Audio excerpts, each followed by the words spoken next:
Hi, we're back.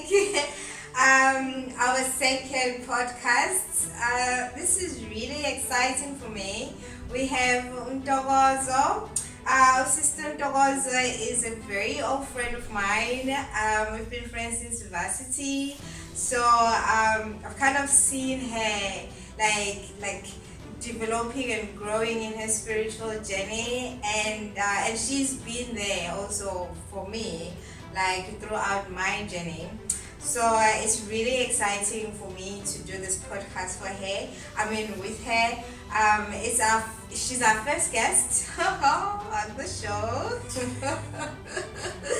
So and I saw it fitting, to have somebody that knows me and somebody that we've been going through this journey together as our first, guest in the show. So today's show's theme is called Connection with the Spirits. Well, in pursuit of our holistic well-being, because all we want to do is to get to a point where we are holistically well and better and fulfilled in every sense of the word. Ntokozo, she's a spiritualist, she's a healer, a social activist, an artist, a daughter, a lover, a mother. She's living a very full life, and so she'll give us some insights, as to her connection with spirituality, and perhaps even talk about some of the conflicts that arise in pursuing these different callings or different roles in her life. But before we go any further, I'm gonna give the mic, our imaginary mic. Take it. Yes. To Ntokozo, to just introduce yourself and just tell us a bit about who you are, where you grew up. Maybe just give us some of your childhood memories and your current endeavors. Okay. My name is Ntokozo, but in the spiritual realm, I'm known as Uzvitekas. That's the name that was given to me. Let's say my very first memory was quite a traumatic one. It was my aunt. I dreamt that she passed away, and I didn't think much of it, because at home I grew up in a Christian home, so we would do Zulu, but not Sangoma and go and see people. We would just do in or those general things as well. Yeah. So for me, the dream, I didn't make any connections with it in the real world. And then a couple of days later, and then a couple of months later, she passed away. Oh, and for me, I felt like that dream caused it to happen.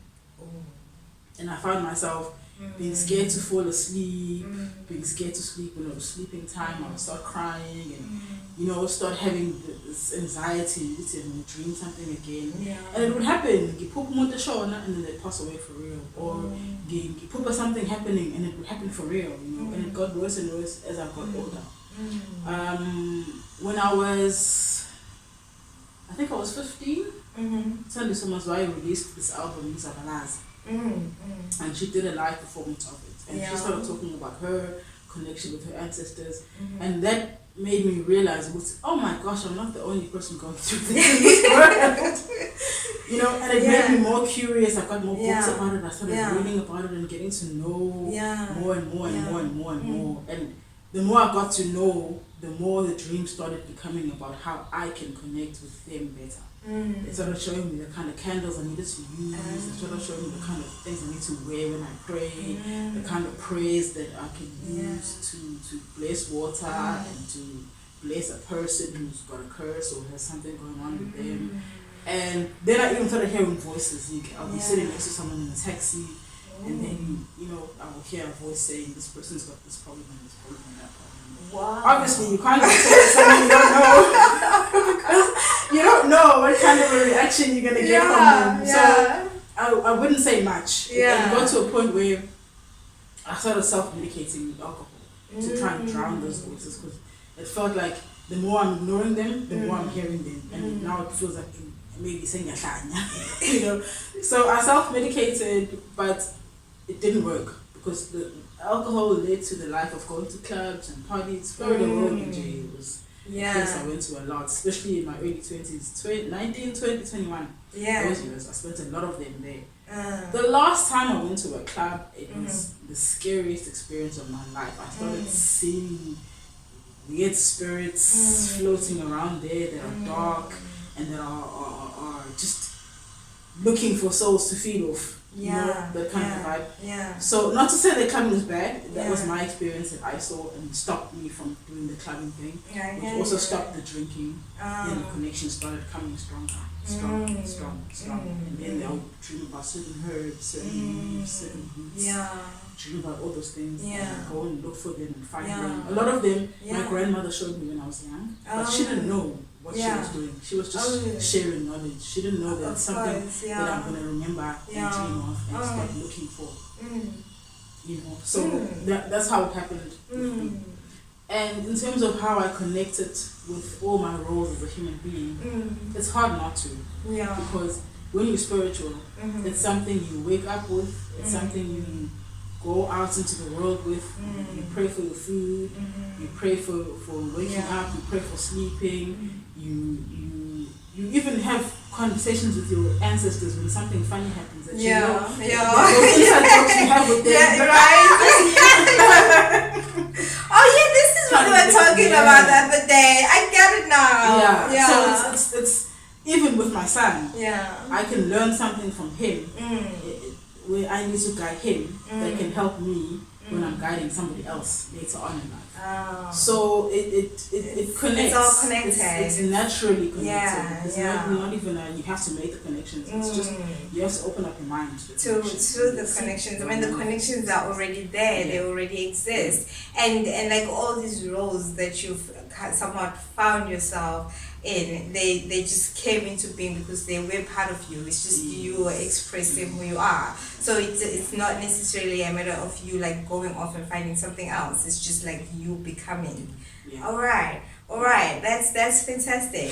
Thank you. Thank you for that insight. And I think it's gonna give like a lot of people something to think about. Like those people who always feel like they have to balance, like their work and their home lives, or like they have to choose between like their friends or their families and their lovers and all of that. They perhaps it's not really a matter of like choosing, but it's a matter of ensuring that you are with the right people, like your friends, your family, and everybody. They kind of come together to make you, they are all part of you. So you don't like expressions of there are expressions of you and reflections of you. So you don't have to split yourself up into like many different cells and individuals. You just need to be able to express, like allow them to give you space to express these different parts of you. All right, no, that's fantastic. So now our audience know a little something about you. But like obviously what I'm finding like most interesting about your story is like how you came into this path of like spirituality like on your own, so to speak. I mean your grandmother was there and helped you with like teaching you about herbs and things like that, but as you are saying, it wasn't really like about spirituality or ngoma for her. It was just like our own traditional knowledge, indigenous knowledge.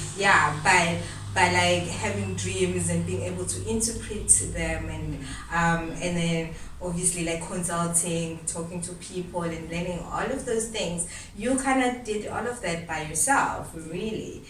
So for me, I find that very interesting, especially like in this world where a lot of people are expected to go and seek out gobela, when you're going into this path and go through like this very like strenuous I want to say somewhat tedious process, but no disrespect. I respect it.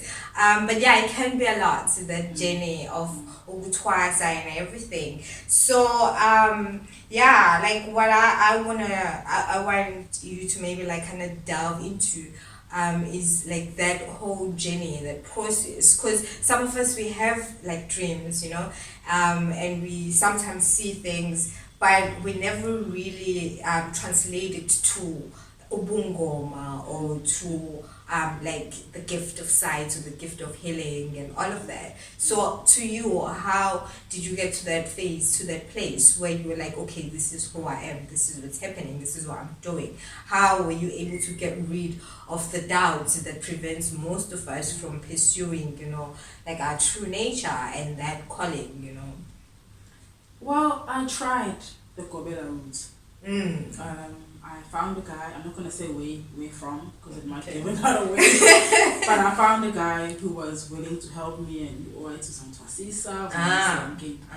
On the day that I was supposed, on the day that I arrived, when I arrived, yes, the minute I walked through his gate, yeah, the weather changed. Oh. There was no clouds, yeah, when I walked into yeah, when I was walking towards the gate. But when I got into the gate, there were dark clouds, and there was these imunyas going.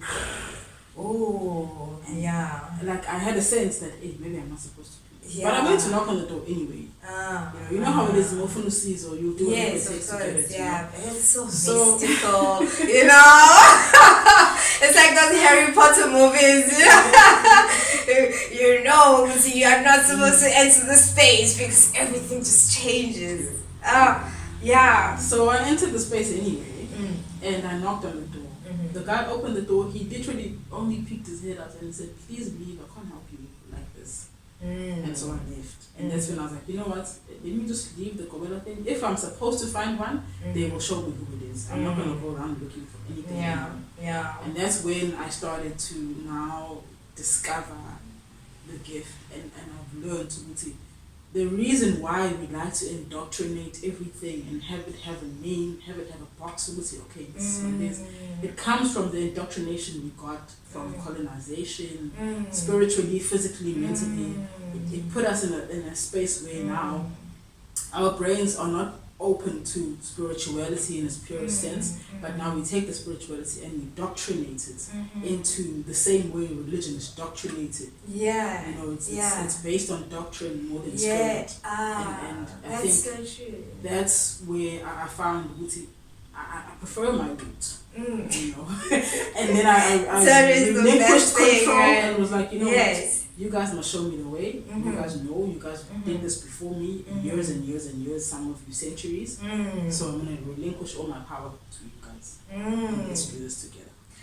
Wow. I mean, like, I've never actually thought of it like that. I mean, like, we always felt like ubungoma, ukuba Sangoma, ukuthandaza, and things like that, they were like our own, like those were like some aspects of ourselves that that we managed to retain throughout the whole process of being colonized. Like, we pride ourselves in our ability to still connect with our ancestors. When we're going off and this year Thwasa, to us it's still like, I'm rebelling against colonizers, the type of thing. I'm doing me. I'm making my ancestors proud. But like, that view, it's very insightful, and I guess maybe that's one of the reasons why we're having so many issues with Thwasa as it is right now. Because I'm not gonna go into stories that people tell, like when they are engaging with the Kobelas, like the kind of abuse that happens in those settings and things like that. That's not where we're going. But like the fact that you only perceived as a real Sangoma or as a real healer only like after you've gone through the road. It's very limiting, and also even the process itself, because you find a lot of people like starting engaging with the Kobelas and only to find they're not able to finish the process, so they end up being stuck in in limbo. And I would think, Uti, that's not like our ancestors' intention, because that obviously has some like impact on their well-being and their sense of self. I don't know if maybe you just want to touch on that a bit, because as someone who believes that I have a calling, but my calling does not send me to a Kovela.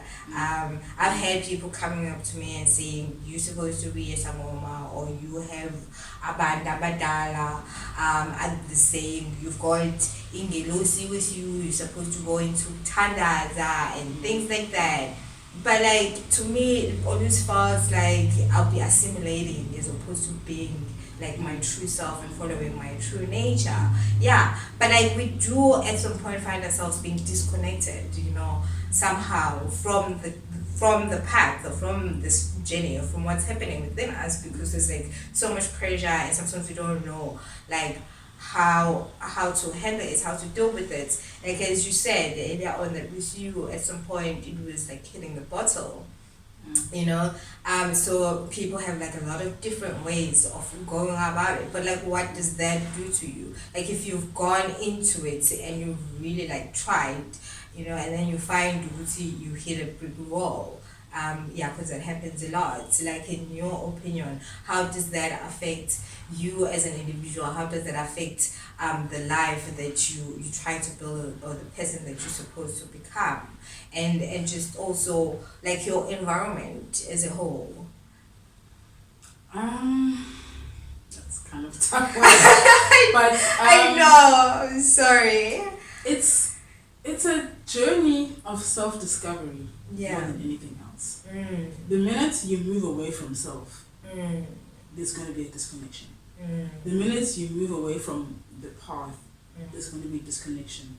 Because I'm going to give an analogy now. If you and I are walking down, let's say, Clark Road, and the route is supposed to go down Clark Road, and I go off to go towards Moore Road, I've left you behind here by yourself, right? So now I'm by myself and you by yourself, and there's no connection.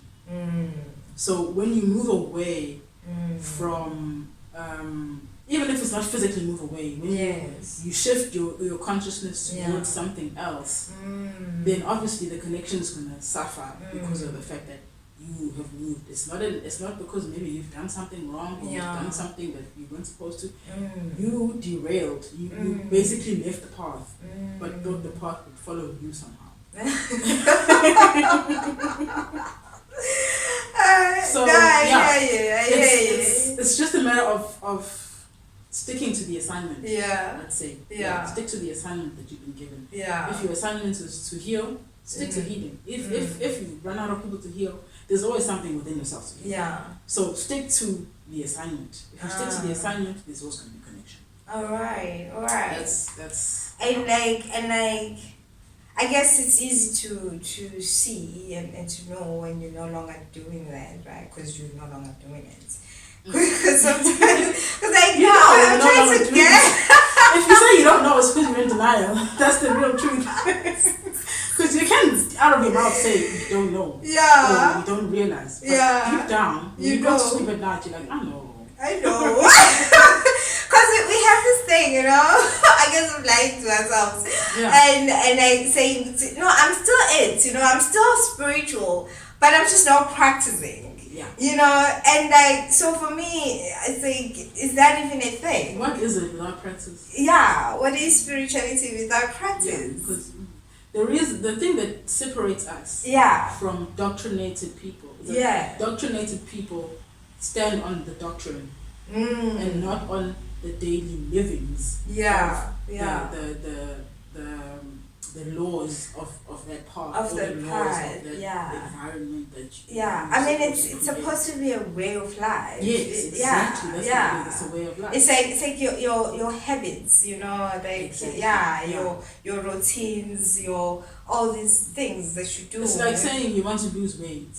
But you're eating all the pork and you're going against what you should be doing to achieve this assignment. Exactly. Or sitting around, you're not even going to walk, you're going to sit in the house. Yeah. You're everywhere, you don't walk, you don't exercise, But then- you say you want to lose weight. You see, Yeah. you're going against the assignment, but at the same time you say, I'm the assignment. It doesn't make any sense. It's like we're cheating. Or we're Yeah, trying that's to exactly what cheat. it is. But in this case, is that we like cheating ourselves. Yeah, because now we have this whole thing about negotiating with our ancestors and negotiating with the past. What is that all about? I mean, is there even a thing? I mean, like, who are we negotiating with? And what is, like this negotiation, what is it supposed to achieve, you know? Yeah. You're negotiating what? What are we negotiating? Because you were born with a special gift. Yeah. And with a specific assignment. Mm. And you saying, no, Yeah. you're not taking the assignment. Yeah. Means what? What? Okay. And negotiating, I'm going to take it only if. Yeah. No. It doesn't make sense. It doesn't make sense You were at born all. with it, you can't negotiate it away. Yeah. It's like saying I'm born black, but I'm going to negotiate with God. God, no, like, let's change the skin color. Let's change the hair. Okay. Yeah. Okay. No, that makes sense. We've tried. We always try. We put on, like, you know, we dye our hair. I do it. We put on different colored lenses. You know, we wear high heels. So we go as far as bleaching some of us. Exactly. Yeah. So we try. Yeah. On the subject of like disconnecting, because it happens, you know.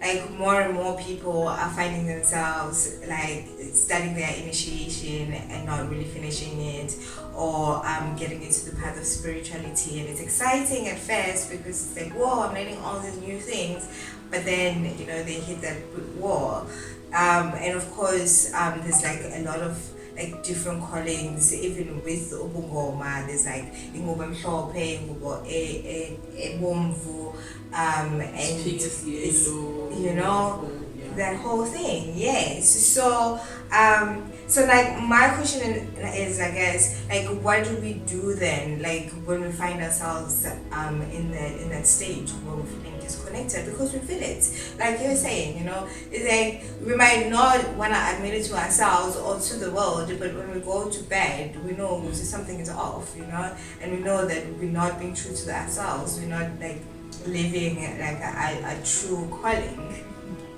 at that moment in time. So is there like anything that we can do then to kind of help us get back to the path? Because, like, you know, you're supposed to be going down Clark Road, but you've decided to go via Moore Road and all the others. So how do you get back to Clark Road?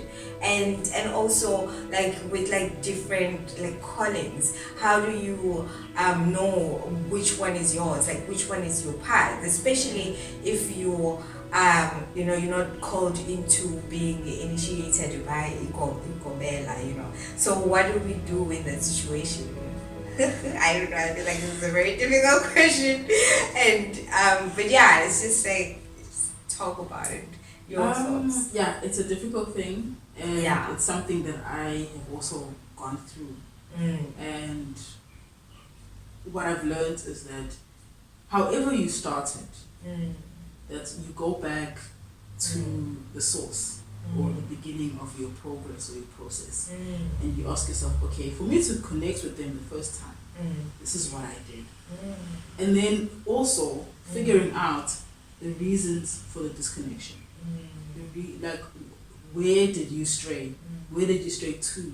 How do you get back? Because sometimes we stray because we've got the wrong friends. Sometimes we stray because we're pursuing other things that are not necessarily aligned with our journey, or like the person or people that we are, you know. It's like, if going back to the Club Road analogy, for me to find you, unless it's Hambeso, maybe we went down the road, I'm on Moore Road, you're on Club Road.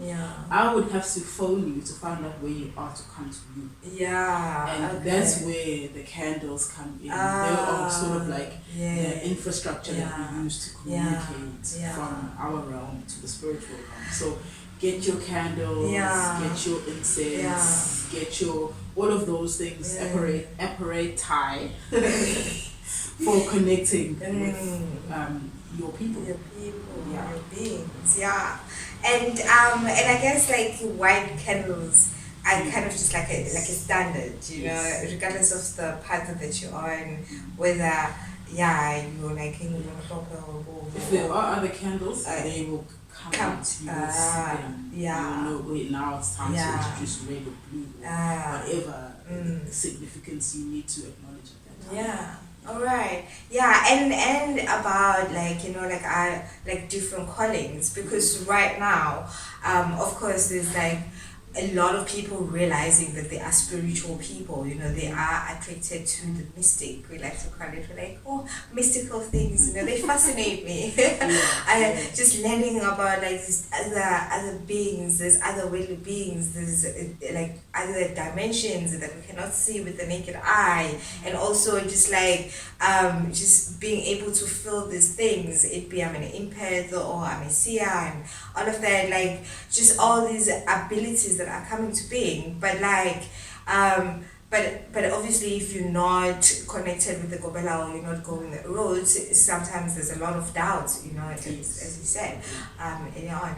So there's a lot of doubt as to like the path that we're supposed to be on, and also like you're calling really like what you are called to do and what you are called to be in this world, like your purpose, you know, like what are you supposed to do with those gifts, you know.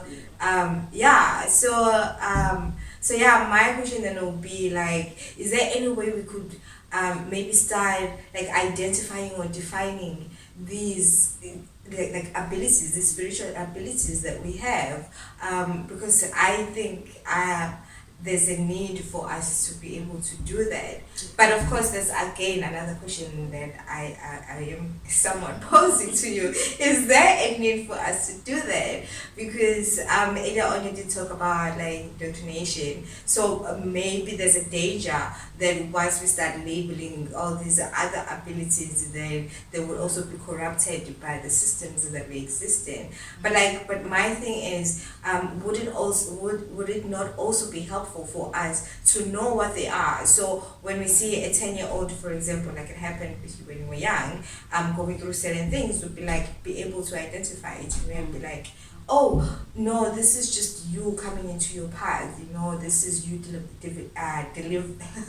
developing your spiritual abilities, or you are learning to connect with your spiritual beings, you know, that sort of thing. So it needs, first of all, for us to be open-minded. Because doctrine comes when you don't want to open your mind up to more possibilities, more than the possibilities that are in front of you at that time. Yeah. Because we know spirit evolves. Yeah. So what spirit was doing 10 years ago is different than what spirit is doing now.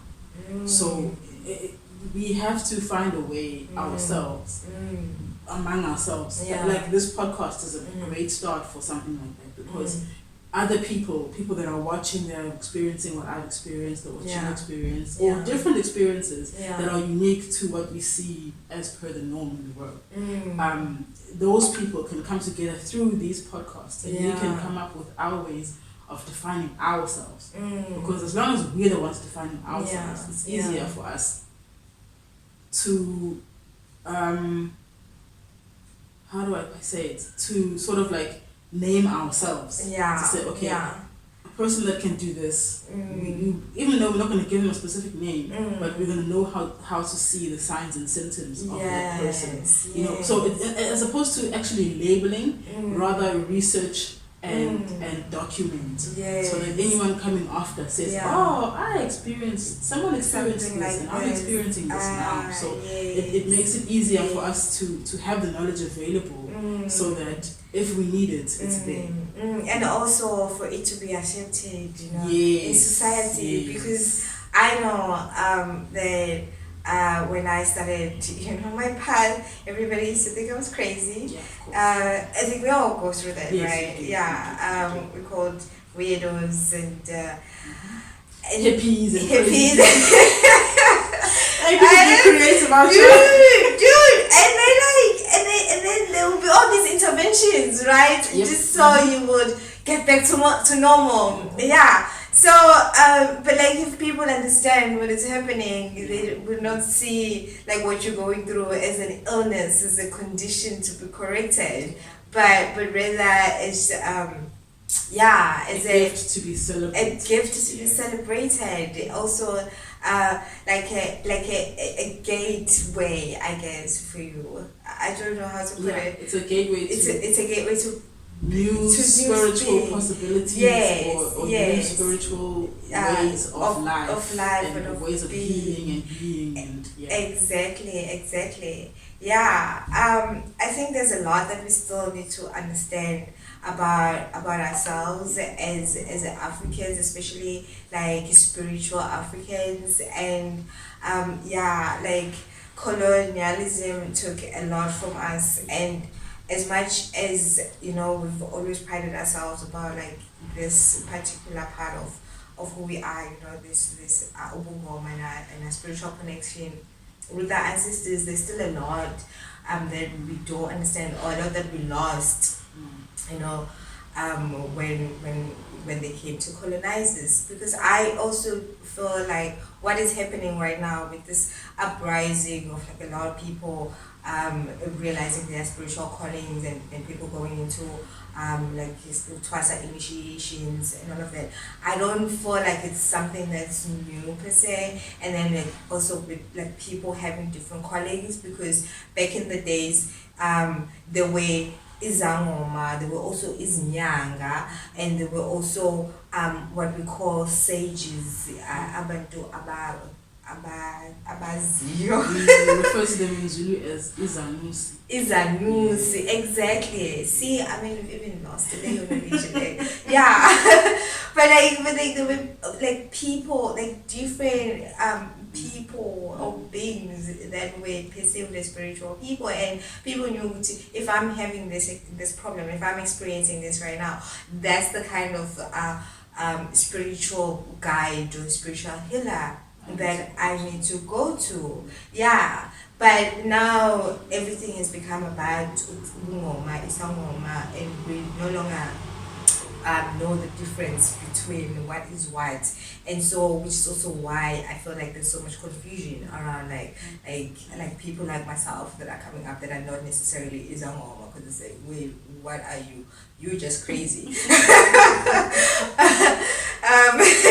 Type of thing. So then my thing is, with all these gifts that are coming up, what can we do to make sure they don't end up just like just fiddling away, I guess, fizzing away, because we no longer have the ability to nurture them as people? How do we make sure that when we are learning about who we are, but we are still sharing our gifts with the world in an acceptable manner, in a recognized manner, in an acknowledged manner, not just like it's just like your friend coming up to you and saying, "Oh, I know that you can help me with this." So yeah, but like, how do we go out there and become like our true selves, even though we are still finding ourselves and we are strengthening our gifts in some way or the other? I think it's a matter of understanding that it's a journey. And with a journey, you might know where you're going, but you won't know what the ending looks like.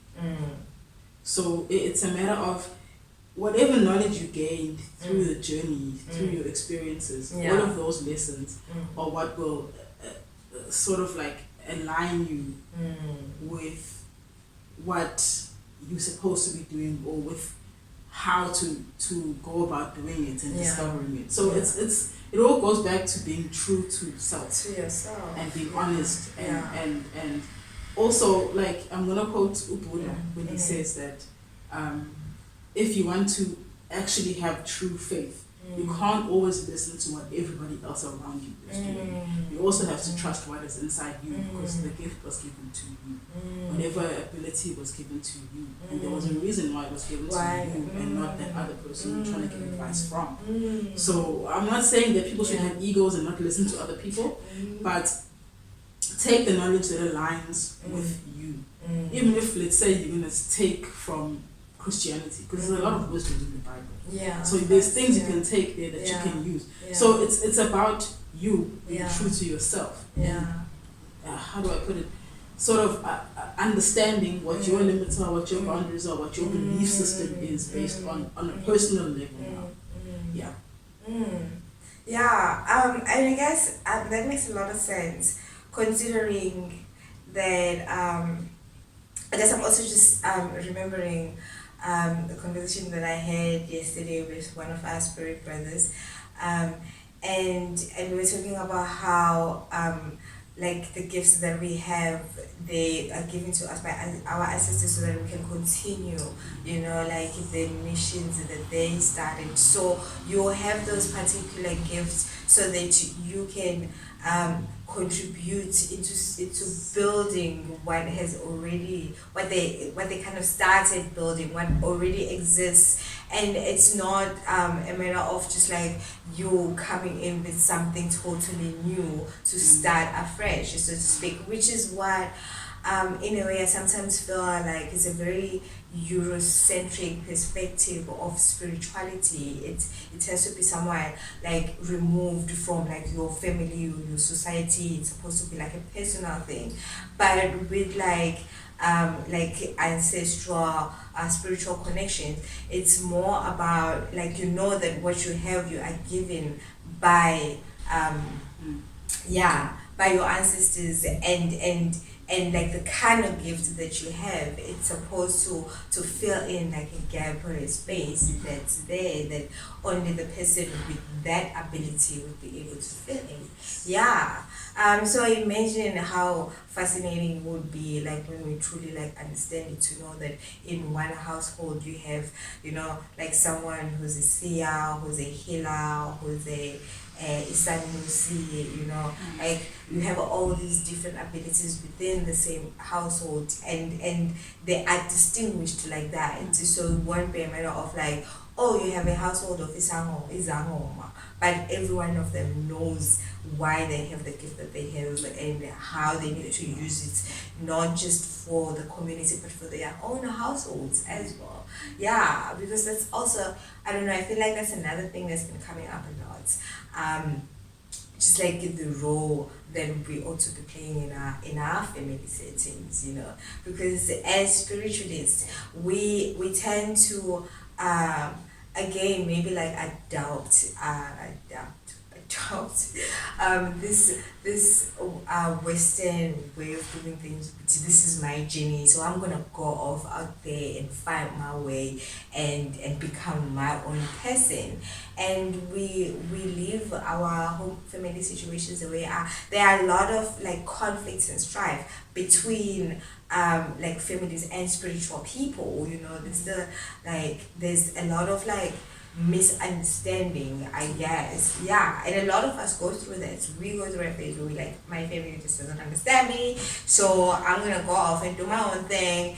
But like the more like I go into the spiritual part and understand the connection between ancestors and ourselves and our gifts and everything, I realize that it's not about separating us from our settings and our backgrounds and our communities, our families, but it's about nurturing us to be able to add something of value within those spaces. I don't know why I'm the one that's talking so much now, but it's just, again, I always feel like when I'm with you, like you tend to help me to open up, like my own avenues and think about things that I don't necessarily think about often. So that's really great. So thank you. So I guess we've kind of reached the end of our podcast, but I do want to just like give you the floor and just like if there's anything that you want to talk about, you want to say, you want to address, something that you feel like is significant that we didn't get a chance to talk about. This is the time. Basically, to especially anyone who's watching this podcast, if you are finding yourself in a space of not knowing where to go if you find yourself in a space of doubt, that is your spirit telling you that you need to now sit with yourself, meditate with yourself, and get the candles, meditate, sit and pray to whoever you believe in. Speak to them, figure out what it is you're supposed to be doing, and pay attention to your dreams, keep a dream journal. Just pay attention to your spiritual side, because it's not like they go away per se. It's just the connection gets lost. But they still there. Yeah. So you just, all you need to do is revive the connection, talk to them, speak with them. Because when we were children, we used to play with nothing, and people didn't understand what's going on. But it's because there are things we see prior to gaining language that other people cannot see. So it's like going back to that. Those people you used to play with when you were a kid, they're still there. You just can't see them. You can talk to them until you can see them. Even if you don't see them, you will hear them. Yeah. So speak to them, and then wait for the answer and be open. Don't expect an answer that you want. Be open for whatever it is that comes. Yeah. Wow, thank you. You used the term phahla. It scares the hell out of me. Yeah, so please just like define that, because every time when somebody says phahla, I'm just like, whoa. You know why? Yeah. When people say phahla, they think it's going like this. Yeah, exactly. Doesn't have to be that. Yeah. Phahla could be ukhanyisa ikhandlela, ukhulume. Yeah. It's about ukonyuluka, or to purge yourself of whatever it is that's inside you that needs to come out. And to ask for the things you want to ask for forgiveness if you want to ask for forgiveness, ask for guidance if you want guidance. It's a communication forum, sort of. Of Yeah. course, Yeah. So like praying, Yes. in a way, Yes. or like meditating. Yes. It's communication with self, spirit, and all the guides of the spirit. Yes. Yeah. I guess we could say do what works for you. Yes. In that way. Yes. Yeah. So if it's lighting a candle, burning incense, or just like going down on your knees and praying, you're sitting in your lotus position and meditating, like all of that. So whatever works for you, do it and keep on doing it. You know, that's your practice. That's your spiritual self in expression. So do that, leave that. Let that not just be like an idea in your head. You say, you know what, I know I'm supposed to be doing this, but I'm not doing this, but I think I'm still there. Because that's that's not how it works. Yeah. So cool, thank you. So if people wanna ask you questions, they wanna follow up on this conversation, how can they reach you? So the platform I'm on currently is TikTok. Go to @Ntokozo. You will find me there. You'll see my picture with dreads. Then you can just DM me, or you can go to my Facebook. But I'm not on Facebook often. TikTok is more likely that you'll reach me quicker. So TikTok @Ntokozo. You'll find me there. Thank you very much. Alright. Isn't she amazing, guys? It's like totally. And I'm so glad we got to do this. I don't know, like for some of you who are really good at picking up energies, you probably see that the second half of this, our energies are kind of different. And I feel like I just need to put it out there. We had a bit of a tech problem, so we recorded all the way to the end, only to find out that only half of it was recorded. So we had to like redo this again. So yeah, I kind of dampened that spirit a bit, but yeah, we're still here, and we're gonna finish this because this is like super cool. But yeah. Thank you so much, Ntokozo, for doing this with me, not once but twice.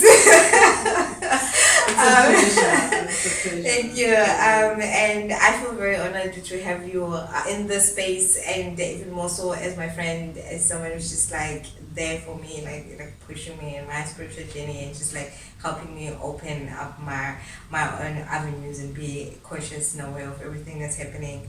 So thank you so much for that. And this was the first of our many sessions that we're gonna have.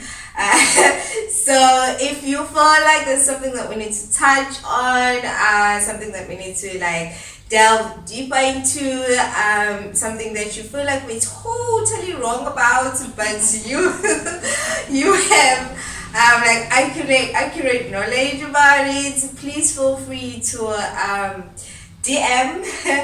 And you can come to our website. There's like a comment box in there. You send us your comments. You can find us on Facebook, Academy for Contextual Metaphysics. You are more than welcome to come to the show, and we'll do a podcast with you. And we don't always do it live. If you are not in Devon, because that's where we're at, we can do a Zoom session with you.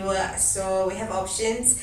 But yeah, we welcome your thoughts, your insights, your knowledge, whatever it is that your spirit wants to say to us, to the world. Please come through. We want to hear it. We are ready for it. We are receptive. So this is the platform for that. Otherwise, thank you. This has been good. Really, really good. Yeah. Thank you for having me. Thank you very much. Cool. Well, bless you all, and bless your sister, and bless everybody at home. Bye. Thank you. Bye.